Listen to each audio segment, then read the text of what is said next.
आज की इस वीडियो में हम लोग डिस्कस करने वाले हैं एनटीए के यूजीसी नेट एग्जामिनेशन के बारे में। जून इनटेक के लिए जो एप्लीकेशन है वो स्टार्ट हो गया है। अगर हम बात करें एप्लीकेशन स्टार्ट होने के डेट के बारे में तो वो है 29 अप्रैल। लास्ट डेट होने वाली है 20 मई और एग्ज़ाम फी लास्ट डेट भी होगा 20 मई। इसके साथ ही साथ अगर उसमें कोई आपका गलती हो गया है फॉर्म भरते टाइम तो 22 से 24 मई के बीच में आप उसमें करेक्शन कर सकते हैं। एग्ज़ाम की जो एक्सपेक्टेड डेट है वो है 22 से 30 जून। एग्ज़ाम सिटी का जो डिटेल है वो 10 जून 2026 तक आपको एनटीए प्रोवाइड कर देगा। एडमिट कार्ड मतलब प्रवेश पत्र आपको 15 जून से प्राप्त हो जाएगा और उसके अकॉर्डिंगली आपका रिज़ल्ट में जो 1 से 1.5-2 महीने का समय लगता है उतने समय में आपको रिज़ल्ट भी मिल जाएगा। अब सबसे महत्वपूर्ण जानकारी है कि जनरल कैटेगरी के लिए फ़ीस क्या लगेगी।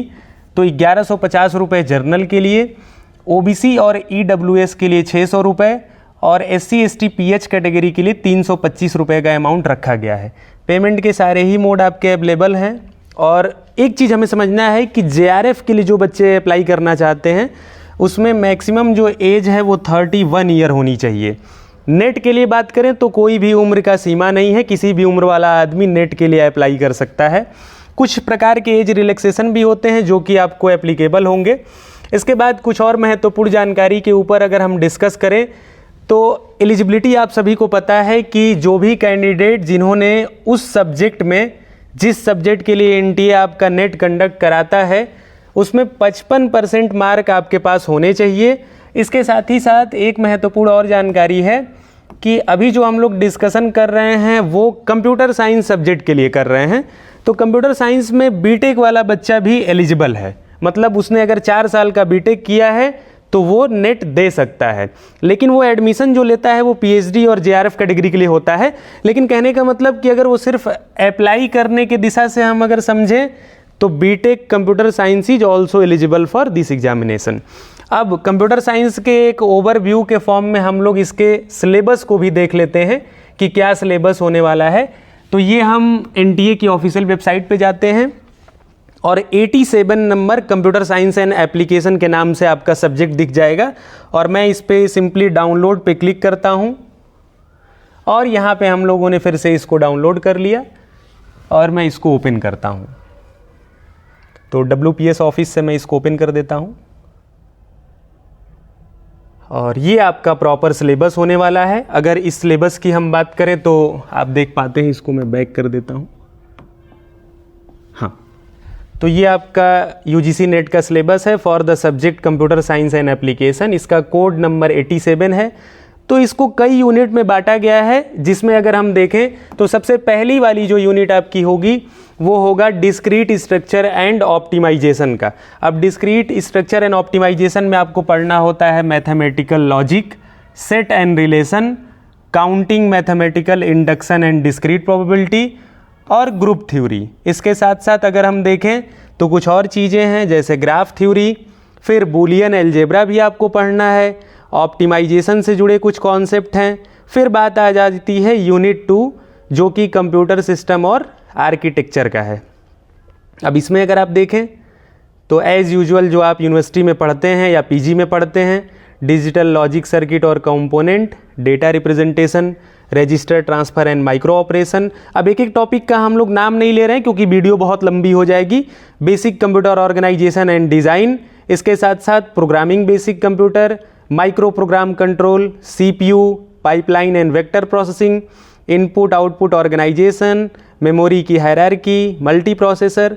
और फिर बात आती है programming language and computer graphics की।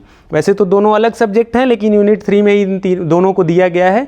तो ट्रांसलेशन से जुड़े इश्यू, एलिमेंट्री डेटा टाइप, सी लैंग्वेज में पूरे प्रोग्रामिंग के लगभग सारे कॉन्सेप्ट हैं।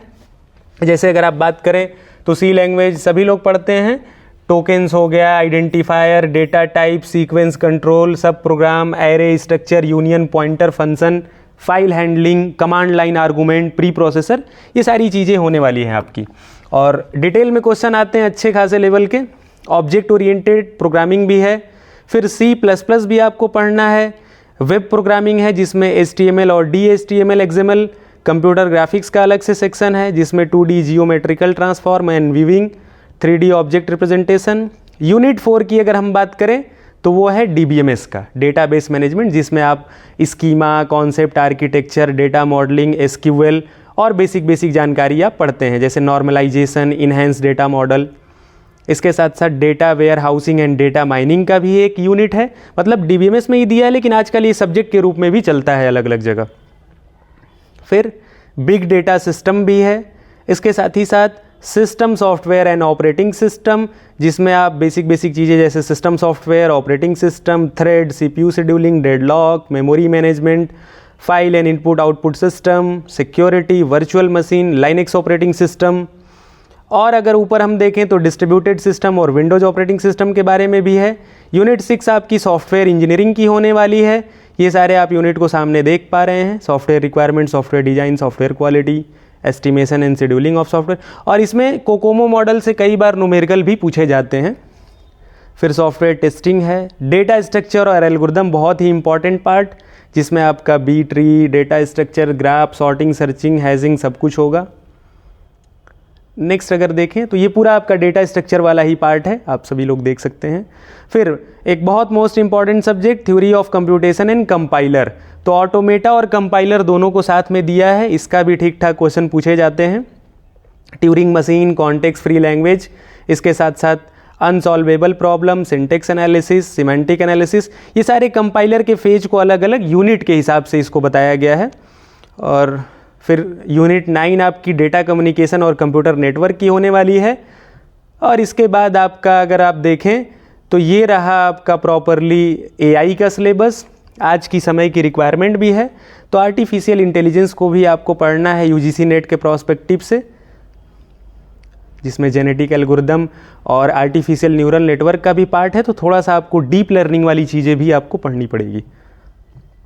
तो ये प्रॉपर कंप्यूटर साइंस का सिलेबस था। इसके अलावा पेपर 1 बिल्कुल कॉमन रहता है, जो कि हर सब्जेक्ट में रहता है। तो आई होप कि जो भी बच्चे कंप्यूटर साइंस एंड एप्लीकेशन के थ्रू UGC नेट के लिए अपीयर होना चाहते होंगे, उनको ये वीडियो हेल्पफुल लगी होगी। और UGC नेट एग्ज़ाम अगर आप पास करते हैं तो असिस्टेंट प्रोफेसर के लिए आपके पास भारत सरकार से UGC के थ्रू आपको एक सर्टिफिकेट मिलता है, जो आजीवन आप असिस्टेंट प्रोफेसर के लिए एलिजिबल हैं। साथ ही साथ अगर आप JRF क्वालिफाई करते हैं, एज है, तो आप PhD के लिए एडमिशन लेते हैं और फेलोशिप ठीक ठाक मिलती है। ओनली PhD मोड में भी अगर आप क्वालिफाई करते हैं तो अलग अलग यूनिवर्सिटी में आप PhD के लिए एडमिशन ले सकते हैं। तो UGC नेट के रिगार्डिंग और भी हम लोग वीडियो लेके आएंगे, और फर्दर वीडियो में हम लोग इसकी क्लासेस भी स्टार्ट करेंगे। तो आई होप कि वीडियो समझ पाए होंगे। देखने के लिए बहुत बहुत धन्यवाद। जय हिंद, वंदे मातरम।